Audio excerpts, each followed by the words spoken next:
십자가 사역을 감당하시기 위해서 예루살렘에 입성한 예수님께서는 가장 먼저 성전에서 장사하는 자들을 내쫓으시면서 성전을 청결하는 그 일을 하셨습니다. 내 집은 만민이 기도하는 집인데 너희가 강도의 소굴을 만들었다라고 노하시면서요, 극도로 타락한 종교 지도자들을 책망하셨습니다. 그러자 이 종교 지도자들이 화를 내면서 무슨 권위로 이런 일을 하느냐 하고 예수님께 시비를 걸게 됩니다. 그래서 예수님과 논쟁이 일어나는데요, 그 내용이 오늘 본문은 아니지만요, 어제 본문 다음에 들어가는 그런 본문입니다. 11장 27절부터 33절까지의 내용입니다. 오늘 읽지는 않았지만 잠시만 좀 살펴보면은요, 성전 청결하고 난 뒤에 27절에 그들이 다시 예루살렘에 들어가니라. 예수께서 성전에서 거니실 때에 대제사장들과 서기관과 장로들이 나와, 이 종교 지도자들이죠, 무슨 권위로 이런 일을 하느냐, 누가 이런 일을 할 권위를 주었느냐, 이렇게 질문을 합니다. 그런데 예수님께서 대답을 안 하시고 다시 질문합니다. 나도 한 말을 너희에게 물으리라. 대답하라. 그리하면 나도 무슨 권위로 이런 일을 하는지 이르리라 하면서 질문을 하시는데요, 요한의 세례가 하늘로부터냐 사람으로부터냐, 내게 대답하라, 이렇게 질문을 합니다.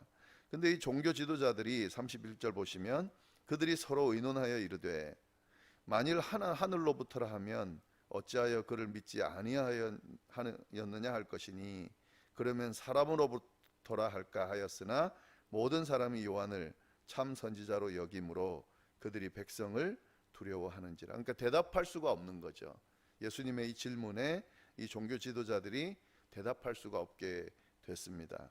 그래서 예수님께서 뭐라고 어떻게 반응하시냐면 33절에 이에 예수께서 대답하여 이르되 우리가 알지 못하노라 하니, 예수께서 이르시되 나도 무슨 권위로 이런 일을 하는지 너희에게 이르지 아니하리라 하시니라. 직접적인 대답을 예수님도 해주지 않으십니다. 그리고 난 뒤에 예수님께서 비유를 들어서 하나를 말씀해 주시는데요, 이것이 지금 이 질문 무슨 권위로 이런 것들을 하느냐에 대한 예수님의 대답이 됩니다. 그래서 예수님이 하신 비유가 뭐냐면 포도원 농부 비유를 대신해서 답을 말씀을 하고 계십니다. 포도원 농부 비유를 통해서 예수님은 이 질문을 하는 종교 지도자들에게 당신이 하고 싶은 이야기를 하고 있다 하는 거죠. 지금 이 종교 지도자들이 잘못하고 있는 것에 대한 예수님께서 지금 분노를 하고 계신 거거든요. 이 포도원 농부 비유도 그런 예수님께서 종교 지도자들 또 이스라엘의 잘못을 지적하는 그런 내용으로 이 비유를 들어서 말씀하고 계신다 하는 겁니다. 오늘 이 비유, 포도원 농부 비유 살펴볼 텐데 먼저 내용을 대략적으로 좀 정리를 해보면은요, 이런 내용입니다. 방금 읽으셔서 잘 알겠지만은요, 이 자신의 포도원을 주인이 세를 주고, 농부들에게 세를 주고 타국으로 떠나게 됩니다. 그래서 이제 한참 됐을 때에 이 그 포도원 그 포도가 소출될 쯤에 그 소출의 일부를 받으려고 종들을 이 포도원에 보내게 됩니다. 이 농부들에게.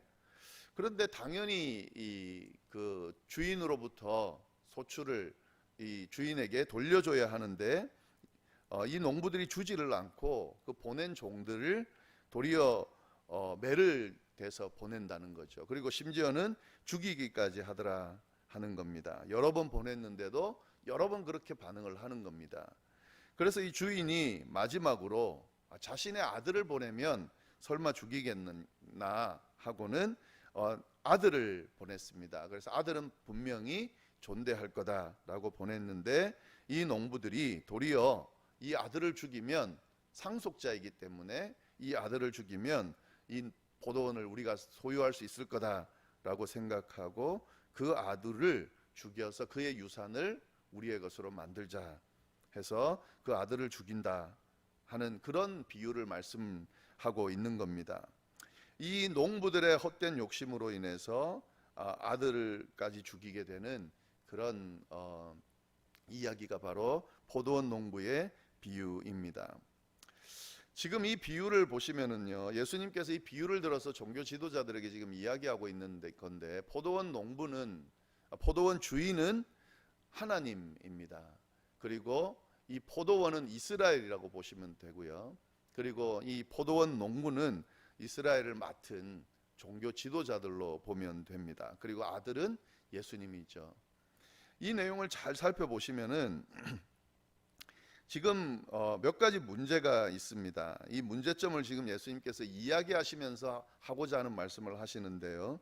그 문제점이 뭐냐면은 이 포도원이 있는데 이 포도원의 주인이 누구냐 하는 겁니다. 그 내용을 이 비유 안에 자세히 담고 있습니다. 1절을 다시 한번 보시면 12장 1절을 보시면은요. 한 사람이 있는데 이 주인이죠. 포도원을 만들어.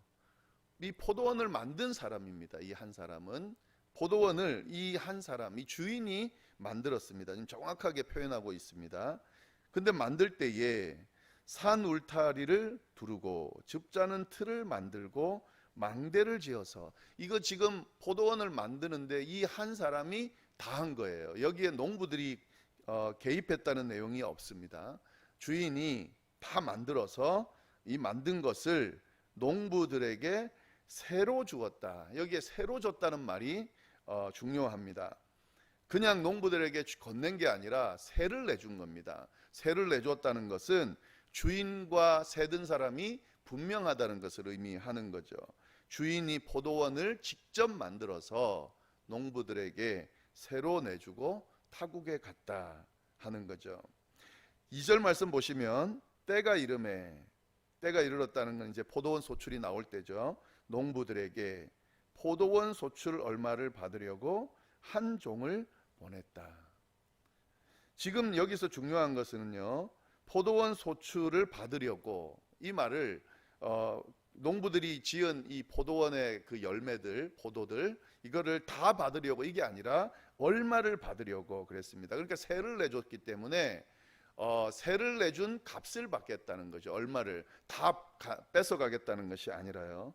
그러면 여기에 뭐가 있냐면 농부들이 먹을 수 있는, 자기의 노력의 대가를 받을 수 있는 부분이 있고, 그리고 주인의 것을 주는 그런 내용이 여기에 담겨져 있는 겁니다. 그래서 여기서 우리가 잘 살펴봐야 되는 것은 주인은 지금 포도원을 만든 포도원의 주인입니다. 그리고 농부들은 새를 들어 있다 하는 사실이고요. 그리고 지금 포도원의 주인이 농부들에게 포도원 소출에 얼마를 받으려고 지금 종을 보냈다 하는 거죠. 다시 말씀드려서 주인으로서의 권리를, 새를 줬으니까 새를 준 것에 대한 대가를 받으려고 보냈다 하는 거죠. 아주 정당하면서도 지금 이게 당연한 행동을 주인이 하고 있습니다. 그런데 이 농부들의 행동이 그렇지 않다 하는 거죠. 이 사실을 완전히 농부들이 지금 잊고 있습니다. 잊고 있는 정도가 아니라 아예 모르는 척 하고 있다 하는 거죠. 얼마를 받으려고 종을 보냈는데 그 종을 잡아서 심히 때리고 거저 보냈다. 이런 행위는 뭐냐면, 지금 왜 이거 내가 일하고 내가 얻은 소출인데 이걸 왜 받으러 왔느냐고 하는 그런 반응인 거죠. 그러니까 주인이 누구냐 하는 것이 여기에는 전혀 들어가 있지가 않습니다. 4절 말씀 보시면 주인이 다시 종을 보냈는데 그의 머리에 상처를 내고 능욕을 하였다는 것은 이 농부들이 지금 더 화를 내고 있다는 거죠. 자신의 권리를 더 주장하고 있는 겁니다. 이 주인이 또 다른 종을 보냈습니다. 이거는 기회를 주는 거죠. 지금 뭔가 이 사람들이 잘못 생각하고 있기 때문에 바르게 생각할 수 있도록 또 종을 보냈는데 결국에는 그들을 죽이고 그 외 많은 종들도 더러는 때리고 죽였다 하는 거죠. 여기에는 어떤 배경이 깔려져 있냐면요, 이 농부들은 이 포도원을 자기의 것으로 지금 생각하고 있고, 주인이 이 포도원 소출을 받으려고 보내는 이 행위를 잘못됐다고 지금 생각하고 있는 겁니다. 그래서 자신의 권리를 지키기 위해서 이렇게 지금 행동하고 있다 하는 거죠. 근데 아무리 그래도 주인이 가면 다르겠지. 그러니까 주인의 아들을 보냈다는 거죠. 마지막으로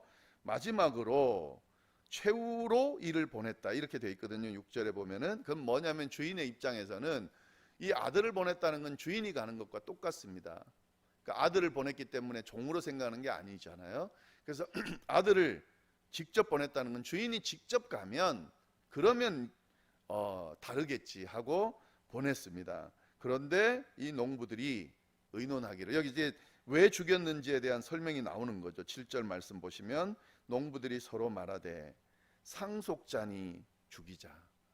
그러니까 이건 뭐냐면 이 주인은 인정하는 거죠. 그런데 이 주인 아들을 죽이게 되면, 상속자를 죽이게 되면 이 포도원이 자기 것이 될 거라고 생각하고 이 죽여서 포도원 밖에다가 내던졌다 하는 거죠. 그러니까 이 농부들은 주인이 누군지는 알고 있었어요.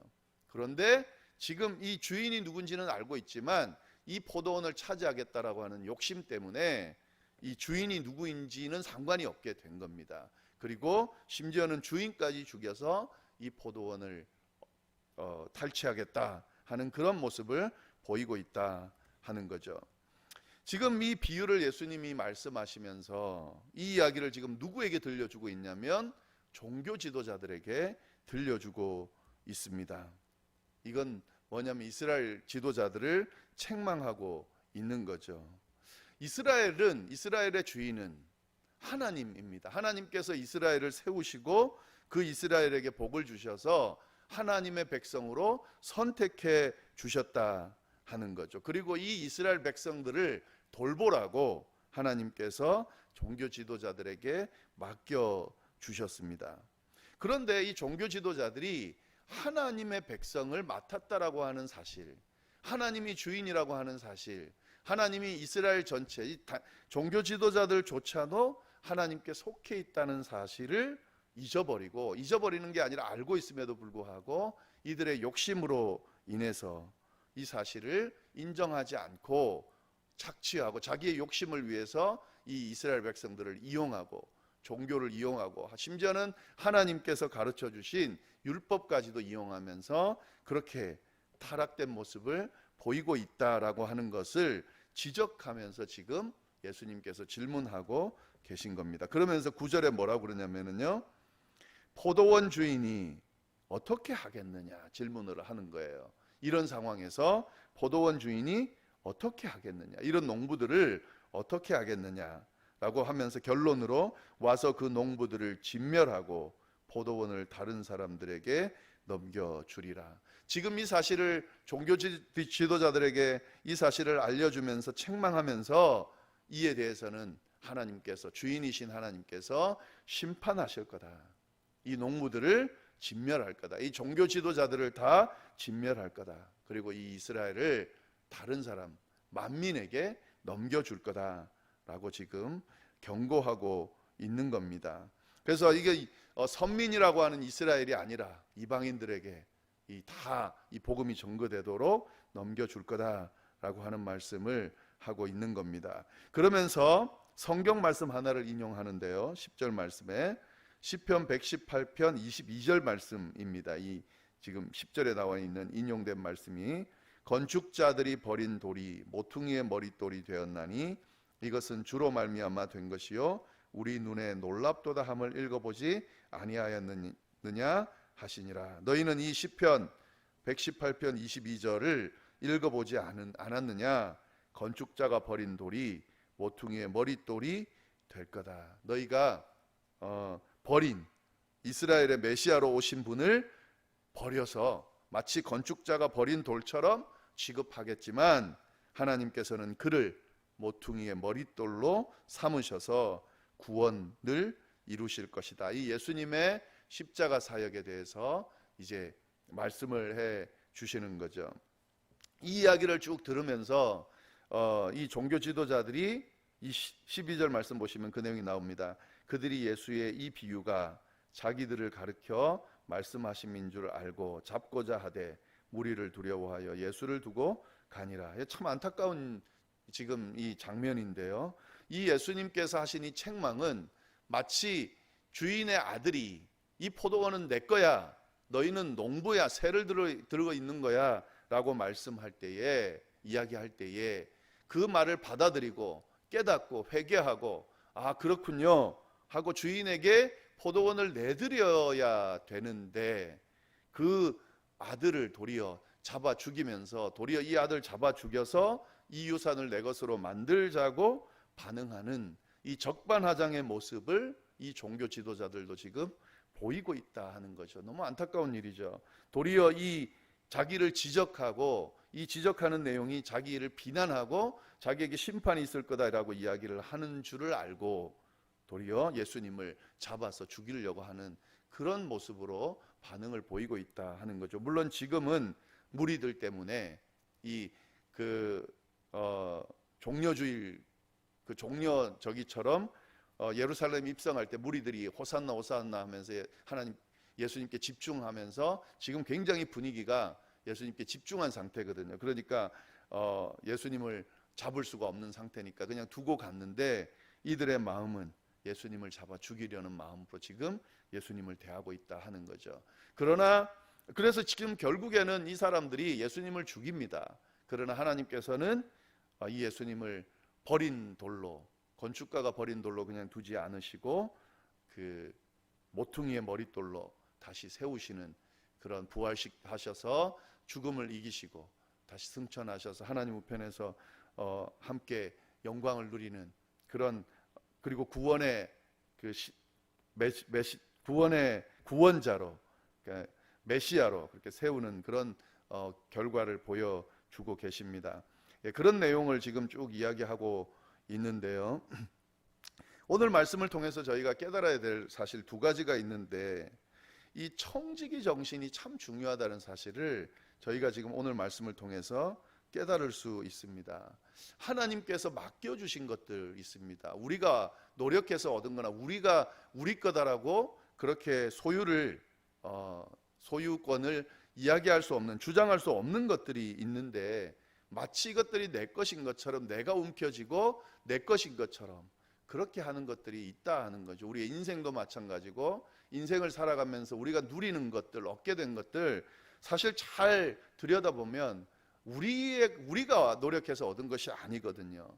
하나님이 주신 것들, 그리고 그 주인은 하나님이라고 하는 사실을 우리가 인정해야 하는 것들이 많이 있습니다. 그런데 자꾸 욕심을 내면서 마치 우리 것인 양 하나님의 존재를 무시하고 주인을 무시하고, 마치 우리 것인 양 우리의 것인 것처럼 소유권을 행세할 때가 있다 하는 거죠. 근데 하나님은 그 모습을 용납하시지 않으십니다. 반드시 심판하시고 또 그에 대한 결과를 물으신다 하는 거죠.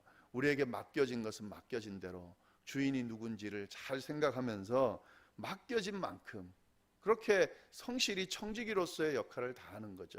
그러다 보면 하나님께서 그 안에서 풍성하게 누릴 수 있는 복을 허락하신다는 사실을 오늘 말씀을 통해서 저희가 깨달을 수 있습니다. 그리고 또 한 가지 더는, 이 주인으로 오신 메시아 되시는 예수님, 이 예수님을 이 사람들이, 이스라엘 백성들이 몰랐어요. 그러니까 주인을 몰라봤다 하는 거죠. 사실 우리 지금 오늘 이 말씀을 보는 우리도 그런 경우가 많이 있습니다. 예수 그리스도께서 오심을 우리 사순절 기간 동안 우리가 묵상하면서 예수님에 대해서 묵상하는데, 이 예수님은 우리를 돕는 도움이 그런 존재가 아니라 우리의 주인입니다. 지금 우리가 묵상하는 예수님은 우리의 주인 되시는 예수님을 묵상하는 겁니다. 우리의 구원자 되시면서 주인 되시는, 하나님이 보내신 하나님의 아들 예수님을 묵상하고 있는 거죠. 그러니까 지금 우리가 예수님 묵상하면서 이 사실을 계속해서 주목하고 고백할 수 있어야 한다는 거죠. 하나님, 당신은 제 인생의 주인입니다. 예수님, 당신은 저의 삶의 주인입니다. 제가 가지고 있는 모든 것들의 주인입니다. 이 모든 것들을 주님이 허락하셨습니다. 그리고 주님께서 이 모든 것들을 누릴 수 있도록 십자가의 사랑으로 우리를 구원하여 주셔서 인도해 주십니다는 사실을 우리가 묵상할 수 있어야 한다는 거죠. 주인 되시는 예수님 바라보고 그 주인 되시는 예수님과 동행하면서 주인일 뿐만 아니라 우리를 친구 삼아 주셔서 함께 동행해 주시는 그 예수님 묵상하고 그 예수님과 동행하면 예수님의 그 동역자로, 또 하나님의 아들로, 또 구원받은 백성으로 그렇게 저희가 복을 누리면서 살 수 있다 하는 사실입니다. 고난주간 지금 보내면서 이 말씀 붙들고 우리가 기도하고 또 우리의 삶, 또 우리의 신앙을 좀 돌아보면 좋겠는데요. 특별히 하나님이 청지기적인 삶을 잘 깨닫고 살 수 있게 해주십시오. 그리고 예수 그리스도를 주인이신 예수 그리스도, 주인으로 오셔서 우리를 구원해 주신 그 예수 그리스도 바르게 믿고 바르게 쫓을 수 있도록 해주십시오. 이렇게 기도하면서 이 고난주간을 잘 보내실 수 있기를 바랍니다. 기도하겠습니다. 하나님 아버지, 오늘 또 귀한 말씀을 통하여 하나님의 음성을 들을 수 있도록 인도하여 주시니 감사를 드립니다. 하나님 아버지, 지금 포도원 농부의 비유를 보면서 종교 지도자들을 책망하시는 그 예수님의 음성이 저희들을 향한 음성으로 그렇게 들려질 수 있도록 인도하여 주옵소서. 주님이 우리에게 인생을, 또 우리에게 많은 것들을 맡겨주고 가셨는데, 그리고 그 맡겨진 것들을 잘 관리해서 하나님 앞에 감사함으로 올려드리면서 누릴 수 있어야 하는데, 마치 내 것인 양 움켜쥐고 내 것인 양 욕심을 부리고 내 것인 양 뺏기지 않으려고 하고 내 것인 양 나만 생각하고 나만을 위해서 사는 그런 모습으로 살아가고 있지는 않은지 주님 돌아보며 회개하며 하나님 앞에 나아갈 수 있도록 인도하여 주옵소서. 오늘 말씀을 통하여 경고해 주실 때에 선지자를, 종을 통해서 이 사실을 알려주신 것처럼 선지자를 통해, 말씀을 통해 지금 알려주고 계시오니 무시하지 않고 때려서 보내지 않고 죽여서 보내지 않고 잘 묵상하고 주님 앞에 다시금 서는 저희들이 될 수 있도록 인도하여 주옵소서. 고난주간 주님이 오신 십자가의 사건 생각하면서 또 사랑으로 오신 그 예수님 생각하면서 보내고 있습니다. 이 예수님, 하나님, 우리를 돕는 도우미가 아니라 우리의 주인입니다. 우리의 인생의 주인입니다. 우리의 삶의 주인입니다. 우리의 모든 것의 주인입니다. 주인 되신 예수님 바라보면서 그 주님, 우리를 구원하신 그 주님, 주인 되시는 주님 바라보면서 우리가 다시금 우리의 삶을 세울 수 있도록 인도하여 주옵소서. 주인 되시는 예수님과 함께 동행하면서 우리의 삶이 복되게 일어나는 것을 우리가 함께 경험하면서 주님 찬양하면서 살아갈 수 있도록 주여 인도하여 주옵소서. 고난주간 특별 새벽기도 보내면서 더 열심히 기도하는 성도님들의 기도에 귀 기울여 주시고 개인을 위하여, 또 가정을 위하여, 자녀들과 후손들 위하여, 교회를 위하여 기도하는 그 기도 하나님 응답해 주시기를 바라고, 특별히 이 혼란한 시대에 이 사회와 이 나라 대한민국 온 세계 위하여 기도할 때에 하나님, 이 기도가 하나님 정말 응답될 수 있도록, 빨리 이 문제가 해결될 수 있도록, 어려움이 빨리 해결될 수 있도록 하나님 이 어려움을 이겨낼 수 있는 힘을 얻을 수 있도록 주여 인도하여 주옵소서. 일선에서 수고하는 그 수고하는 분들, 의료진들, 봉사자들 주님 외면하지 마시고 등 두드려 주시고 힘낼 수 있도록, 그래서 그들 통하여 하나님의 역사가 일어날 수 있도록 주여 인도하여 주옵소서. 오늘 하루도 하나님께서 함께하여 주시리라 믿고 이 모든 말씀을 살아계신 예수님의 이름으로 기도드립니다. 아멘.